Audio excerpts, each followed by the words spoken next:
નમસ્કાર, રાધે રાધે.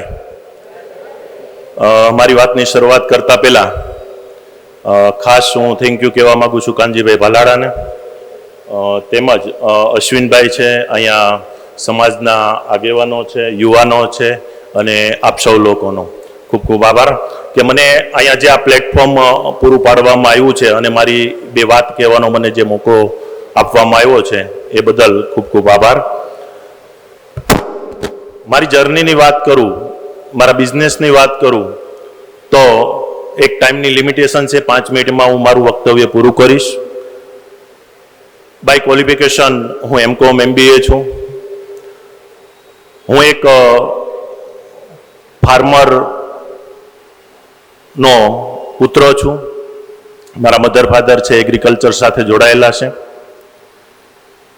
મારું નામ Bhupat Sukhadiya. Shri Radhe dairy farm and foods લિમિટેડનો હું ફાઉન્ડર ડાયરેક્ટર છું. અમારું બ્રાન્ડ નેમ છે વાસ્તુ, અને વાસ્તુની અંડરમાં અમે દૂધ, દહીં, છાશ, ઘી અને ઘણી બધી ડેરી પ્રોડક્ટો બનાવીએ છીએ. રિસેન્ટલી અમે ઓઇલના બિઝનેસમાં આવ્યા, હેલ્થ કોન્શિયસ પ્રોડક્ટ અમારું પીનટ બટર છે, મખાના છે, ચોકોસ, કોર્નફ્લેક્સ, મુસલી, આ બધી પ્રોડક્ટો છે અમારી. અને મારા અભ્યાસક્રમની વાત કરું તો મારું મૂળ વતન ઈશ્વરિયા, વિસાવદર તાલુકો, જુનાગઢ જિલ્લો. ત્યાંથી મેં મારા ભણતરની શરૂઆત કરી, પ્રાથમિકની. ત્યાર પછી બાજુના ગામમાં સુખપુરમાં હાયર સેકન્ડરી એજ્યુકેશન લીધું અને કોલેજ દેવમણી વિસાવદરથી કરેલું અને કોમર્સ કોલેજ જુનાગઢથી મેં MCOM કરેલું. અને ત્યાર પછી જેમ બધા જ લોકો એક અભ્યાસ પૂરો થાય અને એક નાની એવી જોબની શરૂઆત કરવાના હોય એ રીતે મેં પણ એક શરૂઆત કરેલી. મેં 1000 જેવા માતબર પગારના માટે પણ મેં ઇન્ટરવ્યૂ આપેલા. એમાં પણ મને સફળતા નહોતી મળી, કારણ કે બેરોજગારીનો દર ઘણો બધો છે. તો ત્યારે મને એક વિચાર આવ્યો કે આપણે શું એવું કરી શકીએ કે આ જે પ્રોબ્લેમ છે એનું સોલ્યુશન કેવી રીતે લાવી શકીએ.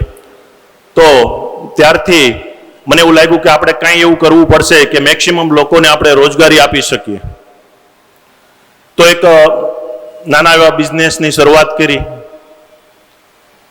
ઓટોમોબાઈલ શોપથી શરૂઆત કરી અને ત્યાર પછી લગભગ 1.5 વર્ષ એ ઓટોમોબાઈલ શોપ ચલાવી. અને ત્યાર પછી એક મને ડેરી ઇન્ડસ્ટ્રીઝમાં વાપી જેવા એરિયામાં એક ઓપોર્ચ્યુનિટી મળી જોબ માટે. તો મેં જોબ સ્વીકારી. ત્યારે મારો પગાર 2005ની વાત છે, આ 2500 રૂપિયાથી હું MCOM MBA થયેલો હતો અને મેં 2500 રૂપિયાની જે જોબ હતી એ મેં સ્વીકારી હતી, કારણ કે સિચ્યુએશન એવી હતી, બેરોજગારી બહુ હતી. અને ત્યારથી જ મારા માઇન્ડમાં આ વિચારો હતા કે શું કરી શકીએ આપણે આપણા રાષ્ટ્રને માટે, કે જે આ પ્રોબ્લેમ છે એનું સોલ્યુશન કેવી રીતે આપી શકીએ. તો નાના એવા જોબની એડમિન લેવલની શરૂઆત કરી અને 2010 સુધી મેં ત્યાં વાપીમાં જોબ કરી અને એક એડમિનથી લઈને એક મેનેજરલ પોસ્ટ સુધી કે જે ત્યાંની જવાબદારીઓ હતી એ બધી સ્વીકારી. નહીં કે મહેનતાણું કેટલું મળે છે એની સામે જોઈને, પણ મને અહીંયા શું શીખવા મળે છે, મારું જે વિઝન છે ક્યાંથી ક્લિયર થશે એની ઉપર ખાસ કરીને ફોકસ કરીને મેં ત્યાં જોબ કરી. અને 2010માં હું સુરત આવ્યો. સુરત આવવાનું એક જ રીઝન હતું કે 2008માં મારા મેરેજ થયા અને જ્યાં હું જોબ કરતો હતો ત્યાંની જે પોલિસીઓ હતી એના હિસાબે હું મારા ફેમિલીને ટાઈમ નહોતો આપી શકતો. એટલે મને એવું લાગ્યું કે આમાંથી ક્યાંક બહાર નીકળવું પડશે અને આપણો નાનો એવો પણ ખુદનો બિઝનેસ હોવો જોઈએ. ત્યાર પછી 2010માં હું સુરત આવ્યો અને ઘણા બધા હું ઇન્વેસ્ટરોને મળ્યો કે સાથે મળીને કંઈક બિઝનેસ કરી, કારણ કે મારી સેલરી 2010માં 10,000 રૂપિયા હતી. તો આપ લોકો જાણો છો કે 10,000માં તો ઘર બી સારી રીતે ના ચાલે. તો મારી પાસે કોઈ ભંડોળ નહોતું, ખાલી હાથે હું સુરતમાં આવેલો.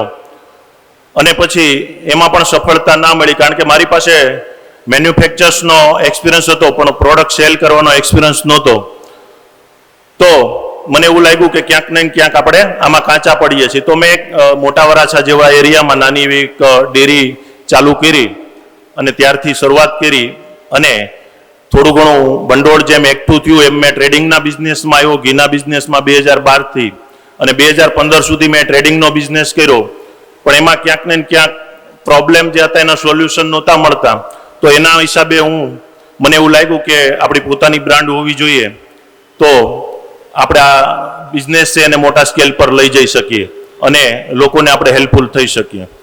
તો 2015માં મેં એક ઇન્ડસ્ટ્રીયલ કિમ 4 રસ્તા જેવા એરિયામાં નજીકમાં 2400 સ્ક્વેર ફીટનો એક પ્લોટ લઈને ત્યાં વાસ્તુ બ્રાન્ડનું પેકિંગ ચાલુ કર્યું અને વાસ્તુ બ્રાન્ડને અમે ત્યાંથી લોન્ચ કરી.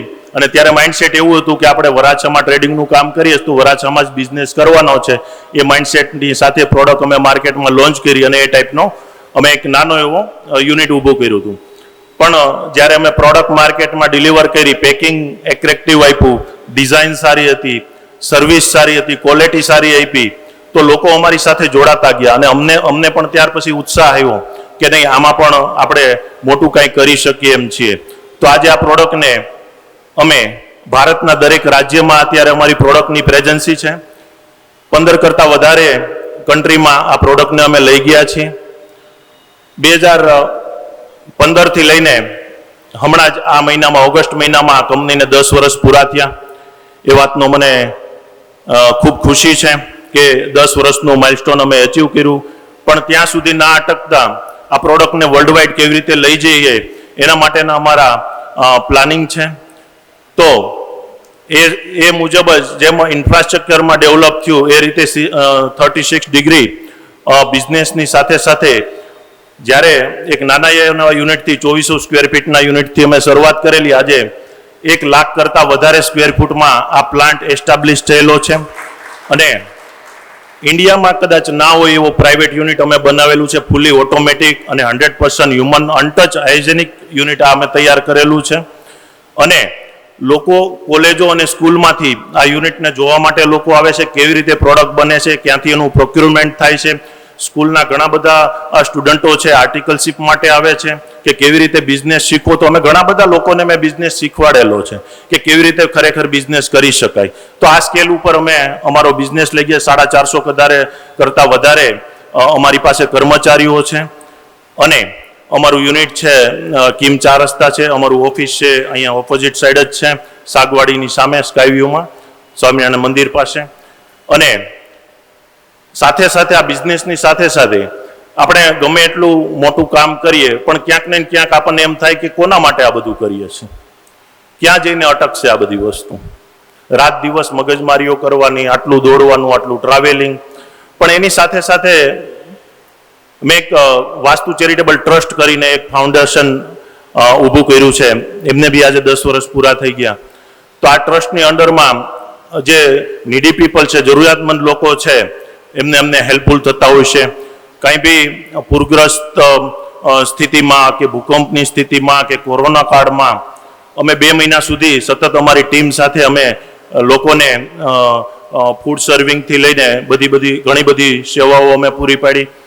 2 મહિના સુધીની હું વાત કરું તો ક્યાંય પણ કોઈ પ્રિકોશન વગર અમે દરેક જગ્યાએ ફર્યા. પણ અમારી સાથે એક સારો વિચાર હતો એટલા માટે અમારી ટીમને કે અમને કોઈને કંઈ પણ પ્રોબ્લેમ નહોતો આવ્યો, એના માટે થેન્ક્સ ગોડ.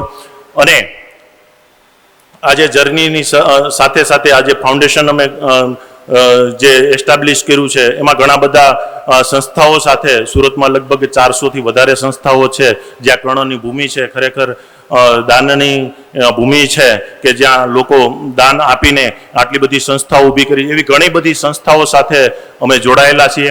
ખાસ કરીને જે માતા પિતા વગરની દીકરીઓ હોય છે એમના જે મેરેજ કરવાનું કામ, એવી ઘણી બધી સંસ્થાઓ સાથે અમે જોડાયેલા છીએ. અને આ રીતે જ આવી સંસ્થા અમે ચલાવીએ છીએ. એને લઈને અમારું આ જે કામ છે અને અમારો જે એમ છે કે મેક્સિમમ રોજગારી ઉત્પન્ન કેવી રીતે કરી શકીએ. તો બાય પ્રોડક્ટ બિઝનેસ તો વધવાનો જ છે જો આવા એમ સાથે આપણે પણ એક બિઝનેસને, એક ફાઉન્ડેશનને લઈને ચાલીએ તો. Thank you very much.